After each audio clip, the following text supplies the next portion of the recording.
you guys. Nice. That's awesome. All right. My life is complete. All right, you ready to ask your question, Aiden? Do you guys have a question? Come over here and ask me a question. How do you become a Red Ranger? There's a bunch of roads. You just get some spandex. One's got it. You gotta eat your vegetables and listen to mom and dad. Good grades in school.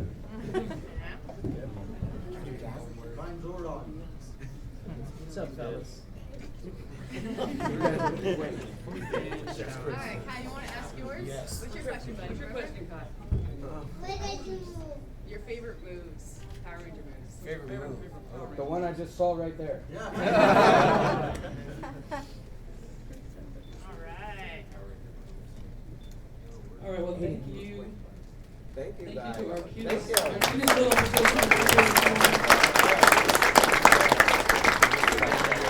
I wish I had a suit that cool, Aiden. Look cool. All right, come on, guys. We're going to back.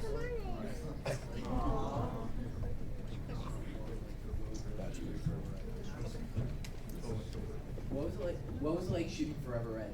Did you guys like the original? Did you guys like the original But it was awesome. Huh? This question's for me. How was it like shooting Forever Red? I was awesome, man. I was the invisible ranger in that one. I was forever invisible. But he brought some amazing screen presence. I carried the whole episode. You couldn't have done it without. You know what? I'll answer that one. At the time when I went on there, I knew of all these personalities from the past because when you're at the studios where we filmed, you have this like wall of fame, almost like a Hall of Fame thing that's in the hall. So I had seen these guys watching the show, previously, and then seeing the pictures. So going in, I wasn't sure what to expect. I was like, oh my gosh, there's gonna be a lot of Eagles. What's it gonna be like? We all hit it off really well. We had a great time. And the longer I do these conventions and meet a lot of these guys, it's like you develop these long-lasting friendships. So going in, I wasn't sure, and then we all had a great time, and now we all become friends. So it was really cool, and I hope they continue to do things like that down the road, bringing us back. I think that's a great thing for the franchise to do, and hope they continue to do it. Did you guys like the original version of the one they cut, or like the one they aired on TV, the one that everyone knows? I don't know if I saw a different version. I like the private version. Yeah, that's yeah. I like the version where I was in it, but they cut that one. Yeah. Who's red? Thank you guys. Yep. Welcome. Thank you. We'll take questions from back here so we're not blocking these.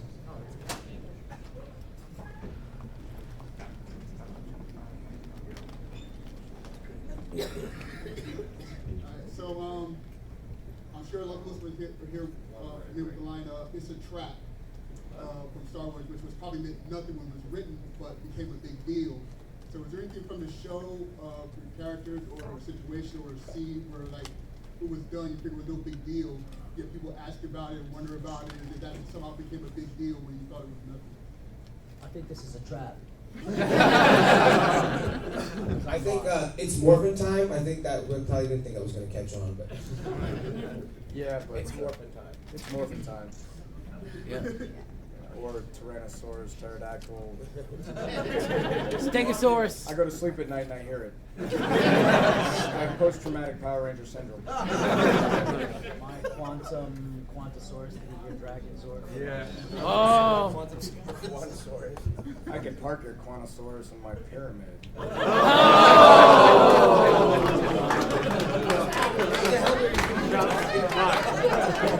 We're lost. We'll continue to keep speaking about code. Forget these guys.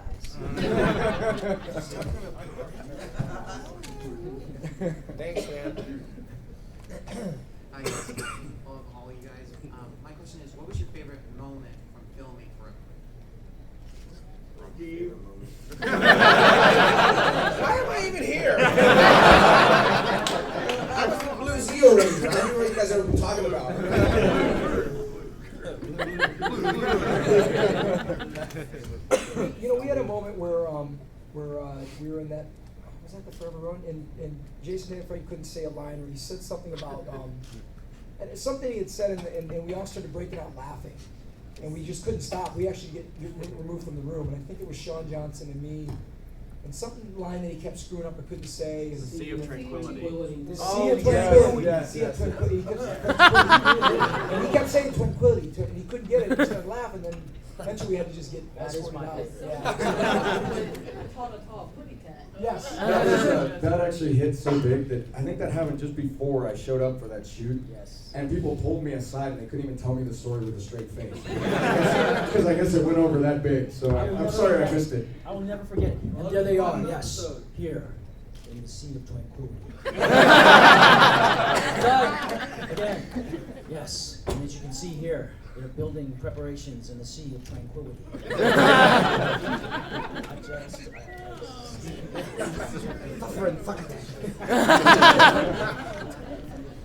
We've all had those lines, so. Yeah.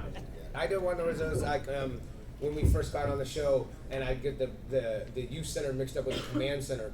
And I'd be like, oh, he's probably back at the command center with Tamara or something like that. And I'd be like, no, you don't know anything about the command center yet. You're not a ranger yet. And I'm like, oh, right. Get them all mixed up because all the episodes were all jumbled, you know. So I kept calling the youth center the command center. And I just couldn't get it right. I kept saying it wrong like every single line. We're always in the center of something.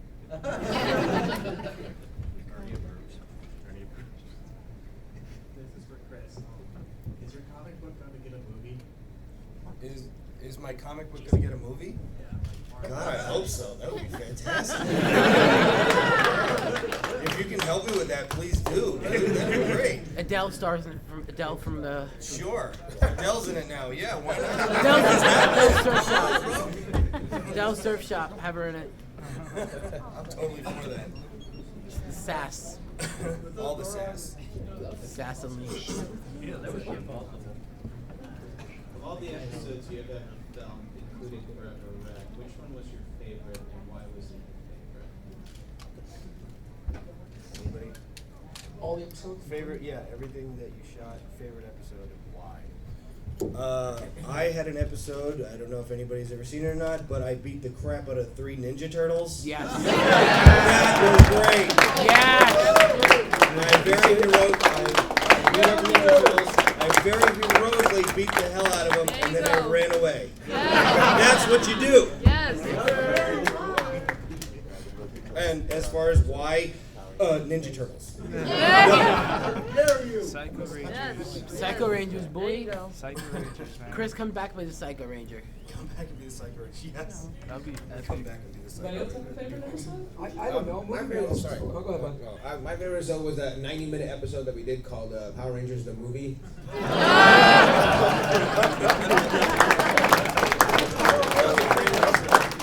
You all in that, right?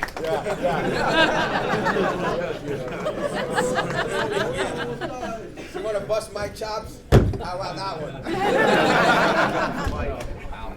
Well, Austin was in Turbo. Oh, Austin was in Turbo. Yeah, I know. You get to be a bad guy. Movie Madness, I got to be Yeah. Tarzan. And Oh, that yeah. was- You Best- guys have heard this story, so long story short, the best part of that was that this chimp and it sucked my toes. And strange and wonderful all that stuff. I'm just glad you didn't pause in the middle of that statement.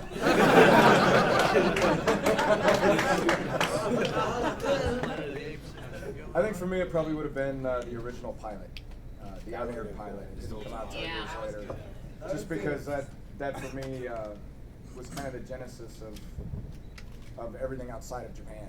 So I always look back at that when a director was like, do something, and wrong panel. I kid you not. He said, do something martial artsy with the bowling ball. I was like, it's a bowling ball, man. I didn't take bowling ball food.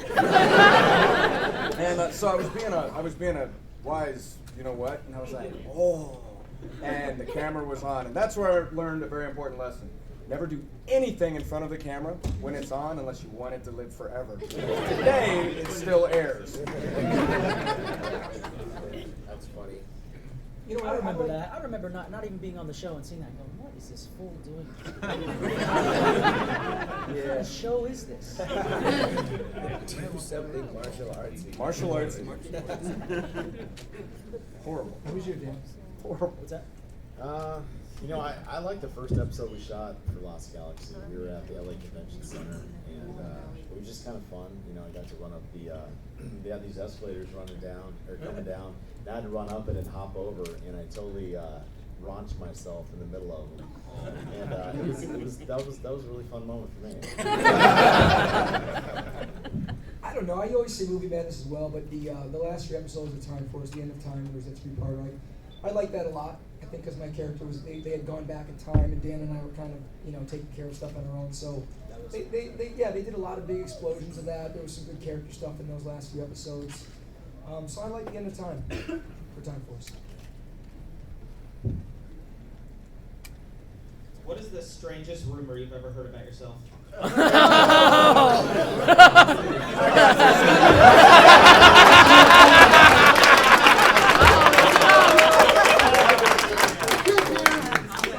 we go. I'm gonna have to, actually, I've got a list of them. We got time. Number one, I forget where I was. I've been gone from the show for quite a long time. Didn't follow social media. I still really don't like I should. And I was rarely ever on the internet. I was working in the fire department, so I trained, I studied, that was pretty much my life. And somebody comes up to me one day and goes, hey man, were you that guy? Now that I've heard a lot in my life, so I was like, yeah. And then I kind of see him, and he doesn't look impressed at this point, which is unusual when I say yes to that statement. And he's like, I didn't think you'd do that. I was like, Wait, what? I missed something. I mean, let me rewind the statement. Was I the Red Ranger? Yeah. He goes, no, I know that. I was like, what are you talking about? He goes, are you Brock? I was like, what's a Brock? He's like, the gay guy that does gay porn. I was like, no, man. Without missing a beat, I was like, I did animal porn. And then his jaw dropped. So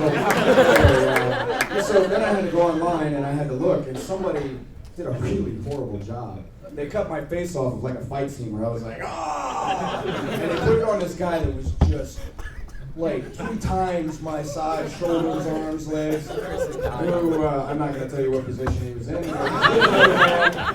And it was really bad. And then there was all these comparisons about, well, that's not really him. And then there was the other side, they were like, hi, yes it is. And like, look at his ears, they match. Other guys like, no, his nose is different, this is different, that's the same, this is different, that's the same. I was like, how would you know?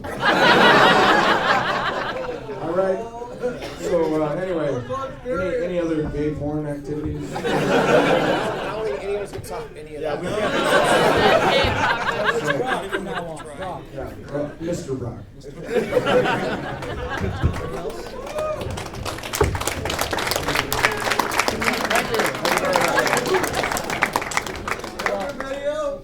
Mine is going to Kayla comparison. But I have her only one rule, just one. And that's that my tears cure cancer, but it's too bad I never cry.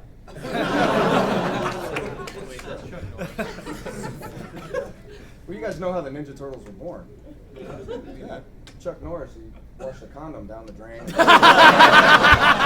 week later, the Ninja Turtles were born. You mentioned Chuck Norris. I just thought I'd put it out. Kid show. Kid show. Chris is dying. It's like an inflatable tire. That's Anything to add to that? Next question. Welcome, Ranger. We need to answer the last one. Alright, my question is, what is the most funniest moment you had on set? I thought I taught Tweety Bird.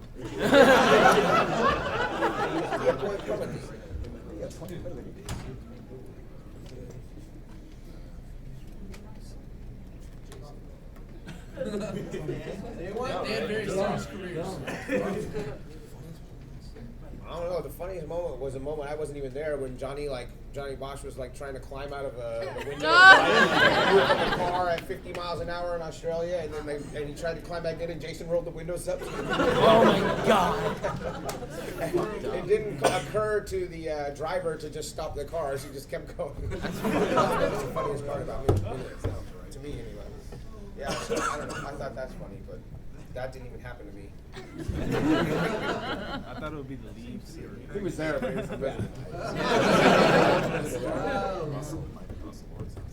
You know, I don't know. I think there's a lot of times you get those laughing fits. Sometimes when that happens, and we had a guy that ran the boom, which does the sound, and there was always this time at the end of the. This is just something that sticks out. There's a zillion funny moments we've all had on the show, but. And at the end of the day, we'd have to get like a room tone, so everyone to be very, very quiet. And for some reason, we got 40 people in a room, it never is quiet. Something happens. And you remember Kevin? Dan? Yes, I do. Yeah. And Kevin Kleinberg? no, Kevin, the boom guy. Oh, Kevin Boom, Yeah. yeah. And I just remember him getting so mad one day because nobody could keep quiet, and he just finally erupted. Just watching a grown man get mad because everyone can't be quiet was hilarious. We just all started breaking out laughing. So. I just remember that moment. But when you get these laughing fits, you literally can't stop, and that happens a lot when we're filming. And so those are moments I was wrong. There's a lot of moments where you're close to the crew. We never talk about that. We got really, all of us got, we had crew members that we were close to, and we shared a lot of really great comedic moments with them, on and off screen. Perhaps some of us in the bedroom.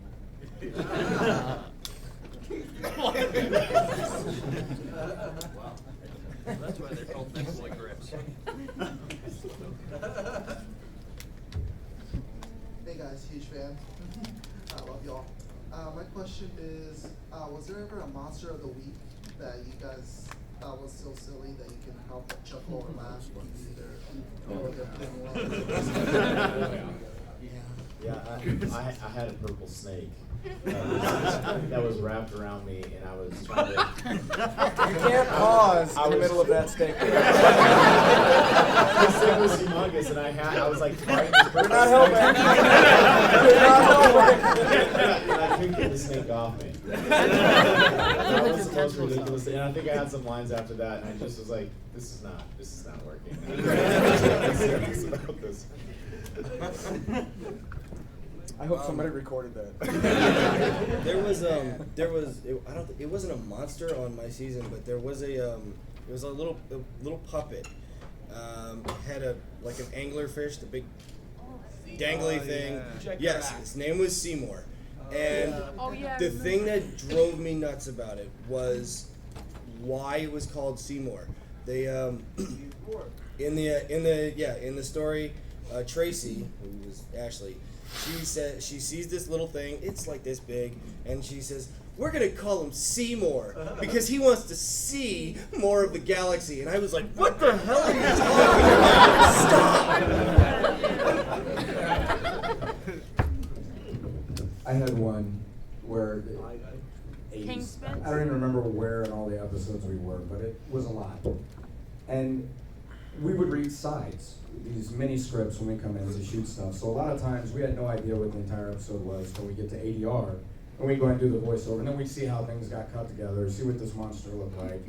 And even a lot of times when they give the monster a name, it wasn't always so simple to create a visual image like Eye Guy. You knew he was gonna have a big eye or lots of eyes, right?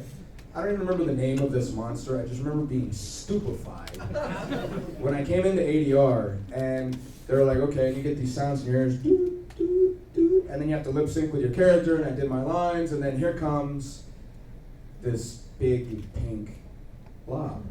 Oh, I remember that. It looked like something out of, what's the thing with the purple dinosaur? Barney. It looked like something out of Barney, which hadn't happened yet, thank God.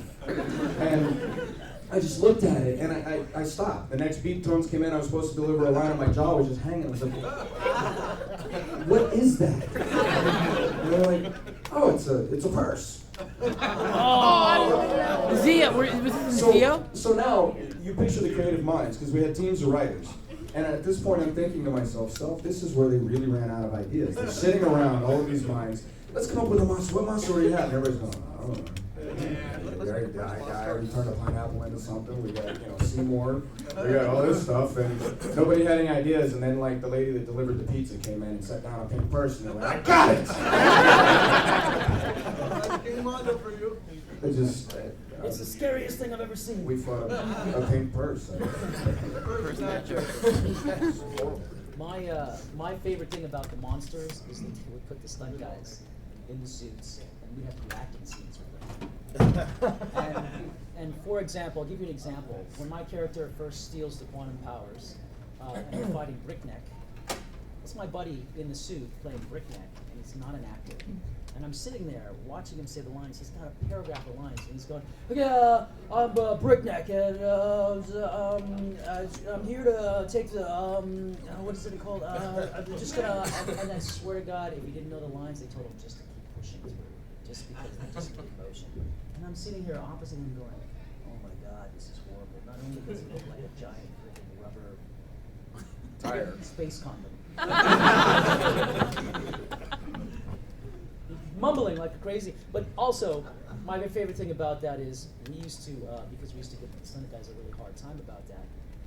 The cyclobots used to carry these giant paddle-like swords, and so whenever we could, we'd steal them and smack the stunt guys. And the best sound in the world is the sound of a screaming stunt guy through latex.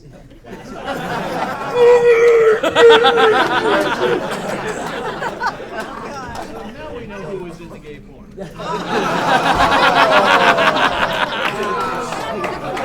It's rock.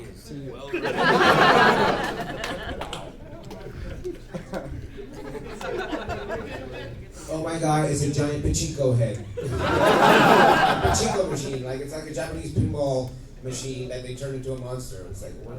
Oh yeah, I remember that. Oh yeah, episode. Rocky just wants to have fun. That's right, that was that episode. Rocky Oh, just yeah. wants to have fun. I remember that. I remember that. He was hooked on that game. Already got to talk you out of it. Yeah, hooked onto that game. It happens, right? Yeah. Austin, no, you going down, clown? No. No. Oh my God. It all blends together to me. I just know there's a bunch of rubber dudes. Food fight. Food fight. My question's for Chris. By the time In Space came around, the ratings were going down, franchise was in danger of being canceled. After In Space, they renewed it. How do you feel about being part of that season that we continue to have Power Rangers called In Space? How do I feel about being the guy that single-handedly saved Power forever?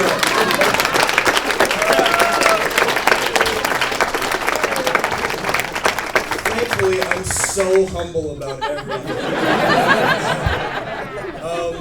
When I first came on, they came up to me, or they came up to the whole group, all of us, and they told us, they said, guys, this looks like it's going to be the last season of Power Rangers. So we were like, wow, okay, wow. We didn't expect that. They told us that. And I swear it was maybe 4, possibly 5 episodes into it, where Jonathan, our executive producer, Jonathan Zakor, came up, and he said, so yeah, the show is doing really, really well all of a sudden. We might keep it going. Unless you ask for more money, then we'll fire you. Everything he said is absolutely true. Yes, if you bring up more money, don't bring up more money. Never bring up more money. Yeah, by the end of the season, by the end of our season, they told us, so yeah, we are going to go with a more, we're going to do it more like the way they do it in Japan, which is, you guys did a great show, get the hell off the set, we're bringing in 5 new guys. And I thought, that's cute, thanks. I don't know, I was very happy that we saved Power Rangers, kept it going and all that stuff, but I wouldn't have minded if I could come back for another season. I thought that would have been all right. Well, you came back for the crossover, 2 episodes. Yes, I did. And a couple episodes, yes, with crossovers, but I would have liked it for a more permanent range. Nice. What's that? Should have been Super Megaforce. Super Megaforce? Well, I suppose. my name's Evan. Thank y'all for being here.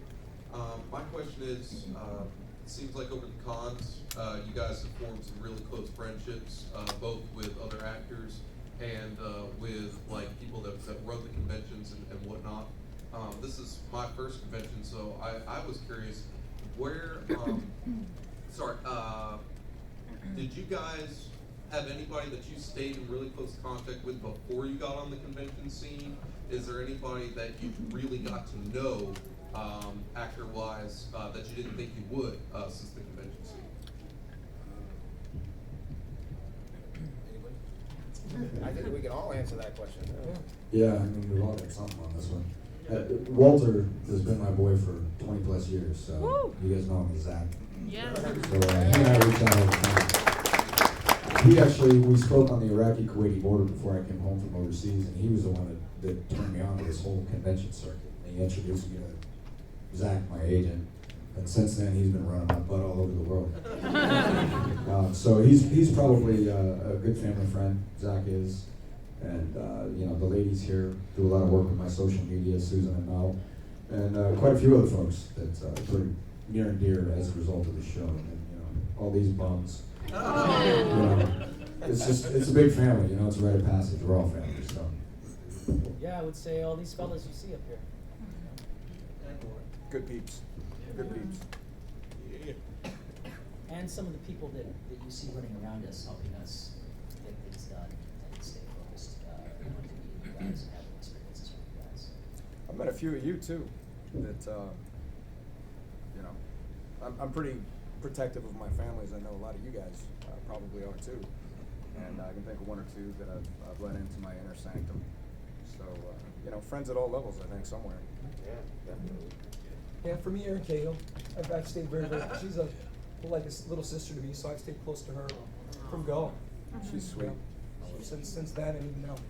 And even now, she usually just wherever we go, she's like, "I'll just go wherever Jason goes." So her and I have stayed very close. Well, you should have brought her.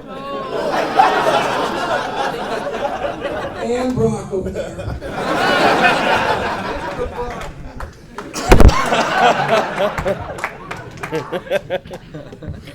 Yeah, I stayed friends with Karen and Johnny and David Yost. Because David Yost used to be my neighbor. Actually, we lived kind of right down the road from each other, so we always still hung out all the time.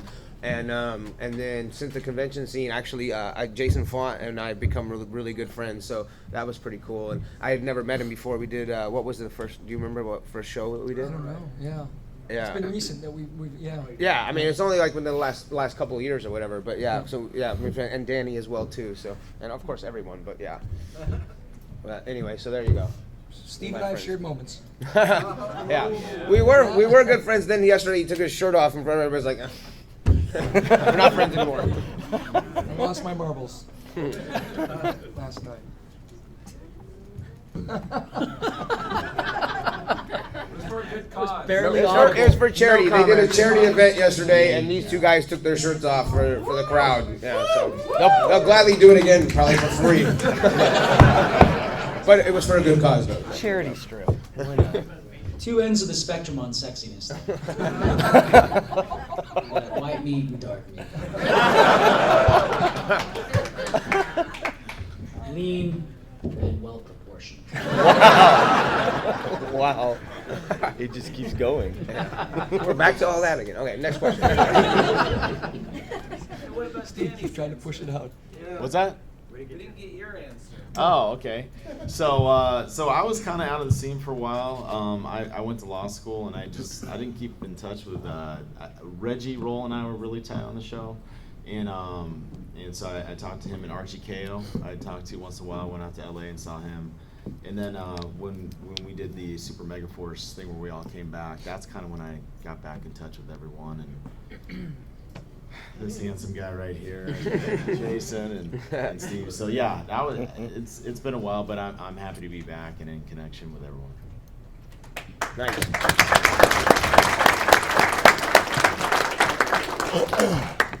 Did any of you guys create any of the story to your character, coming back to it after a while, like fill in the blanks in your mind?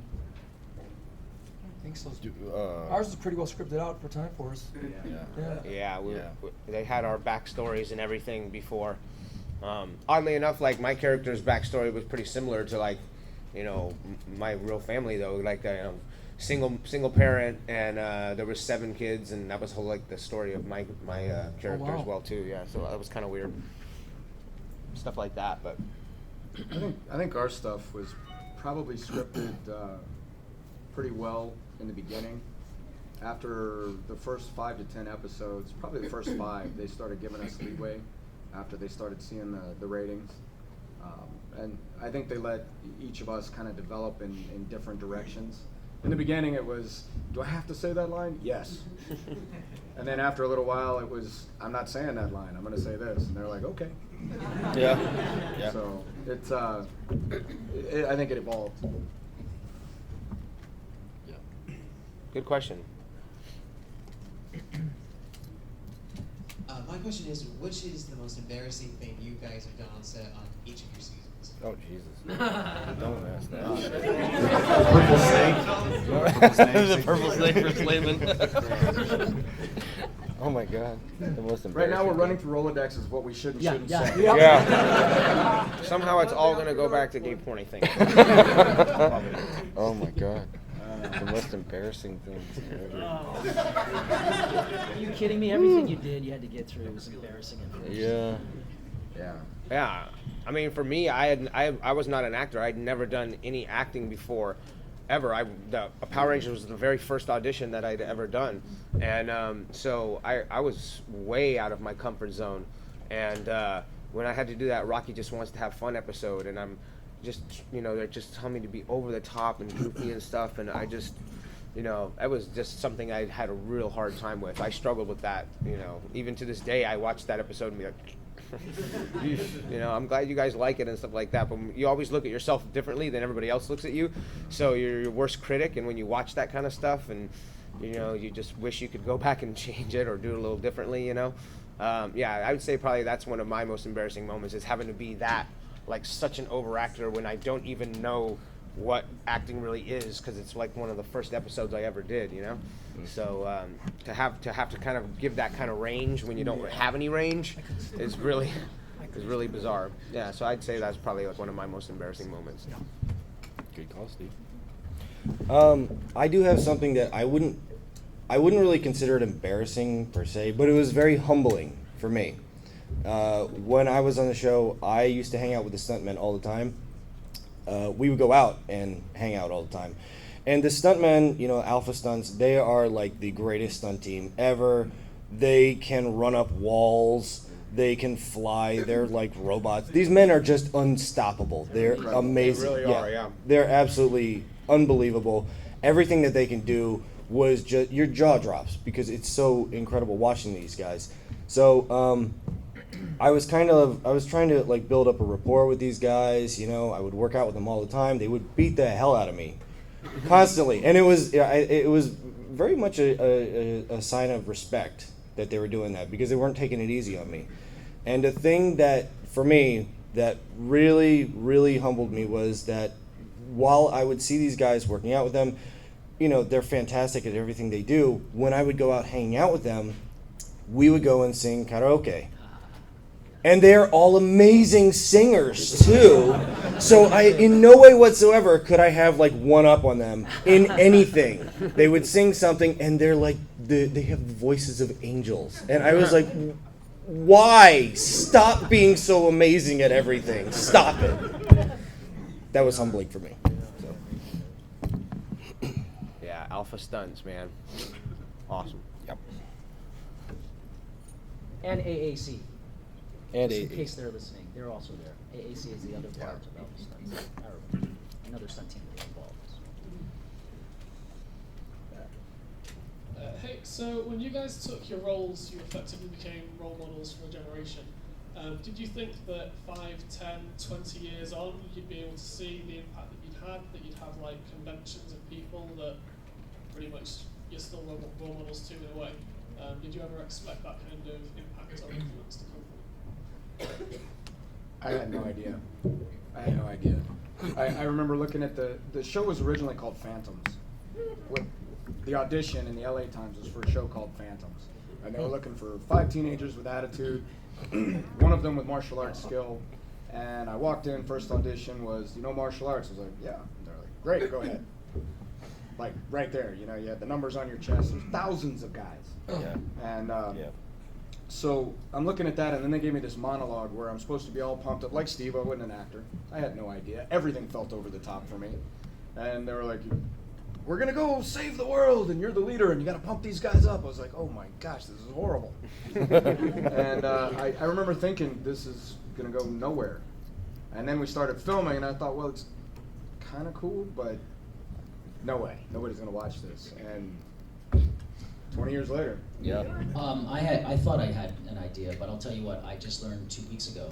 I was hanging out at another convention, and one of the guys helping out is ex-Mountain Division infantry. And he said that it was the craziest thing. They'd have a little mini 12-volt generator. They'd be under fire, and they'd take turns securing the area that they were at, and they were constantly under fire every day, and they were in war. And the only thing that they had was one of the guys had a laptop that he would hook up to the generator, and the 2 things they would watch, I can't remember what the other one was, but the main thing they watched was Power Rangers. And I said, you're crazy. Really? That's what you guys watched? You're in war.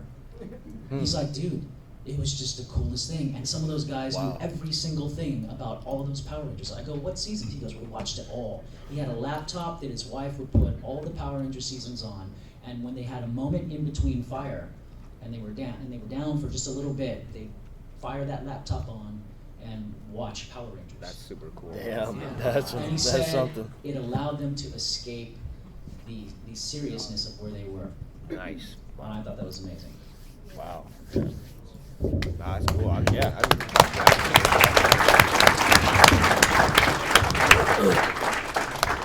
You guys know I spent a little. Wow. You guys know that I spent a little time overseas. Thank you, baby. And we ran into a lot of soldiers that needed medical care, of course. And there would be times where, you know, you go through the unpleasant side, you stabilize and do what you can. Sometimes you just have to say goodbye.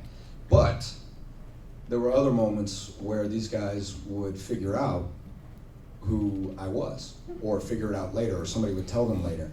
And they would come back by, and some of these injuries were pretty rough.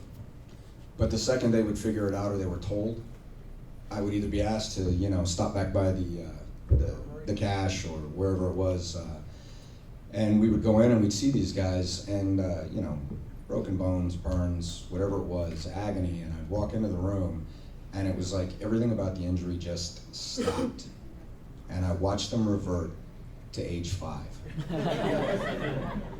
and they just get these, you know, amazing smiles, sometimes just in their eyes, depending on their injuries, and that was some of the most heartwarming moments that I know I've ever had. I kept it on the down low while I was overseas. I wasn't there to get that attention. I was there to do a job. And so it kind of ties into what he said, the impact on you guys that each of us have had in our own show, in our own way, has been pretty amazing no matter where we've gone in the world. And in no matter what setting, third world or right here in America, it's been pretty incredible. So God bless you guys.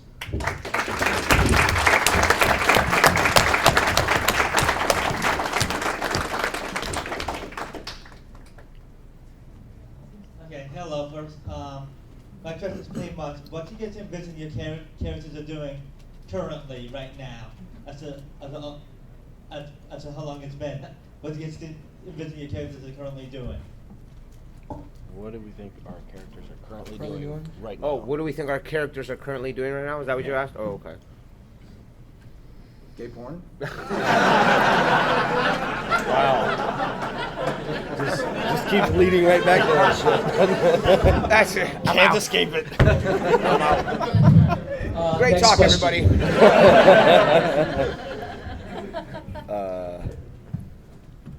I don't know. I think Wes went to go find Jen, and him and Dan are holding down the fort with the. Doing the wobbly edge. What? Yeah. Holding down the fort. Is that what we call it now? Yeah. What's Leo doing? What's Leo? What is Leo doing? Maybe he's sneaking onto something somewhere.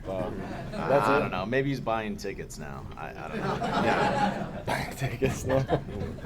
Rocky now runs the juice bar. Now that R.I.P. Rich Dinelli. Rocky runs the Ernie's Juice Bar now. The vegan juice bar. The vegan juice bar. Why not? Yeah. I think Jason and Trini probably got married and took over the gym. Wow. Okay. There you go. I thought Jason and Kimberly, man. You know, I can't win. Jimberly or Trayson or whatever. I never know. I married them both, all right? There you I live in Utah. What is Andros doing? He's shooting something right now. I don't know. He shoots things with his laser. That's what he does. He's not a very nice guy, so he shoots things. That's what he does. Bounty hunter. And he's got like. And he got a haircut. Purple. He got a haircut. That's right. He got purple streaks instead of white ones. If you could have been any other ranger, who would you have been? I'm pretty happy where I was at. Yeah. That's not the question. That's the answer. Yeah, but you got to be somebody cool like the Quantum Ranger, man. I would, you know. Why would I want to be somebody not cool? Wow, there you go. Sums it up right there. The Quantum, all the evil Rangers like are cool. You know what I mean? Like, Yeah, how about the Red Ranger next year? That's what I'd like to be. right? The train, is it the trains? What are they gonna call it, guys? Are they doing ninja or? Wait. Oh yeah, it's Ninja. So It's ninjas first, then it's trains. yeah. It's ninjas, but like the 6th Ranger is a cowboy ninja. Oh wow. It's awesome. I would have He has liked a- to have he has a been a guitar gun. villain, a screaming, raging, mad villain. Actually, those yeah. guys had the most fun. Yeah, I was just gonna say that if I could have picked any other character, Psycho Red. Oh, I love the outfit. The helmet was so badass. I love it. Psycho Rangers are cool, man. Yeah. Ivan Ooze is pretty sweet too, man. I like Ivan Ooze. Yeah. Robert Englund, as Lord said, I think that would be a very, very, very good cast. I think I would combine the red and gold and make him evil. Goldar, that's the answer. Yeah. Goldar. There you go. So a lot of you guys have gone on and pursued careers other than in acting, and so I was just curious how you balance convention life, careers, and your families too. Is it balanced? It doesn't feel that way to me. No, not remotely. We're exhausted up here. Yeah. We lose our voices. It is, you know, traveling all that, and you spend all day, you know, some of these conventions are very large and some a little bit smaller, but you spend all day, you know, meeting everyone, shaking hands, kissing babies, as we call it. And it is exhausting. I mean, so then you go back and you go right back to your other stuff. You know, some of us are still filming or doing other things, and you are essentially working every day. You're essentially working every day. So it's very tiring. Yeah, well, I don't have a family, so it's a little easier, but you're a little busier than I am. But I don't do them all that often. But when I do, I just take a day off work, and it's not too bad. It's pretty easy. So. Lucky you, man. Yeah. Yeah, it's hard for me, you know, like you know, I teach my jiu-jitsu classes and things like that, and balancing those two has been tough a little bit. But I figure, you know, right now, you know, with the fans as strong as it is right now, you know, I really try to give back, you know, because I haven't got to do a lot of the other like reunion episodes that these guys have done. So you guys doing these shows and stuff is my connection back with you guys again. So I'm enjoying it right now. I'm gonna kind of ride that out for a while, and then but I still, you know, work out a couple days a week with my guys and stuff like that. But right now it's just kind of all about you guys right now. I want to kind of travel around and you know, see as many fans as I can, you know. So Appreciate the shots last night. Oh, you're welcome. Bought these guys around the shots at the party last night. Oh my God, it's Rocky! I train hard and I work hard, and I've got a lot of irons in the fire. I'm trying to push projects, trying to get on projects. And so when I get to come to these conventions, I can't do that. So it's actually a nice little break in my schedule. Yeah, I think it's pretty much the same thing for me. I've been a paramedic for 16 years now, tactical medical operations. I've done all sorts of stuff. Every 2 years, I've got a ton of CEUs or continuing education units that I have to keep and maintain and study on. You know, advanced cardiac life support, pediatric life support, all the certifications that any medic needs, just to keep their certs active with the National Registry. On top of that, I have to teach because I have teaching credentials, so I have to teach X amount of time every year. On top of that, I've got a charitable organization I sit on the board for that I help develop. I just started another one here with Zach for what's going on in Paris. It's called Rangers for Life. I'll tell you more about that in a minute. I've got, well, everybody in Hollywood has got things in production. They've all got movies in production or pre-production. But I've got quite a few that I'm working on, like everybody else, you know, irons in the fire, trying to get things developed. 2 that I've shot, one that I've shot a trailer on, a minute movie I just finished shooting in Ohio. I will have the first cuts for probably tomorrow, and I'm hoping to release that in March, called Gideon's Frontier. I've got an animated project I'm looking to pull together right now, and you know, I'm losing track. I want to take 30 to 50 people to Beijing, China next year. Rookies all the way up to experts. I'm working on getting some folks into a 2,000-year-old Shaolin temple to train with some monks. So it'll be 1 day with the monks, and then it'll be 7 days touring China. So I've got lots of stuff in the fire. I can't even remember it all, but we all do. I need to do some more. Yeah. As far as balance goes, I don't know that it ever feels balanced. So, you know, we do what we do. We all work hard. We all try hard, and we're all happy to be here with you guys. Was that the last question? One more. Okay. I was wondering, like, between the 6 of you, this is character-wise and just personal-wise, who do you think is the strongest, like, out of all 6 of you? Battle Royale! Battle Royale! Why are you gonna do that to us, man? Strong out, like strong. Yeah, I think we're all strong in our own ways. Yeah. That would be me. Yeah. Strong drinker. That's what I was talking about, yeah. Oh, that is Copan and Foster. That is Copan and Foster. Well, hey man, here's something strong for you. Rangers for Relief. Check out the There you Facebook go. page, Rangers for Relief, all right? We are currently, Mr. Zachary McGinnis back there, we went from $315 to $3,000 yesterday. There you go. We have tickets. The first one is $20. Each additional ticket is $10. We are doing the drawing today at 4 p.m. And you'll get a piece of material signed by all the Rangers. Everybody's stepped up, and everybody's really happy to be a part of this. And let's see. So Rangers for Relief, talk to Mr. McGinnis. He's got the tickets in the back of the room. Tall guy, hand up in the air right now. And for those of you who've already donated and are looking to help out those folks in Paris, God bless you. Thank you very much. Thank you, yeah. Hey guys, thank you all so much for coming and, you know, thank all the support over the years. Thank you guys, man. All right, we'll see you out there again. Bye. Y'all stay safe.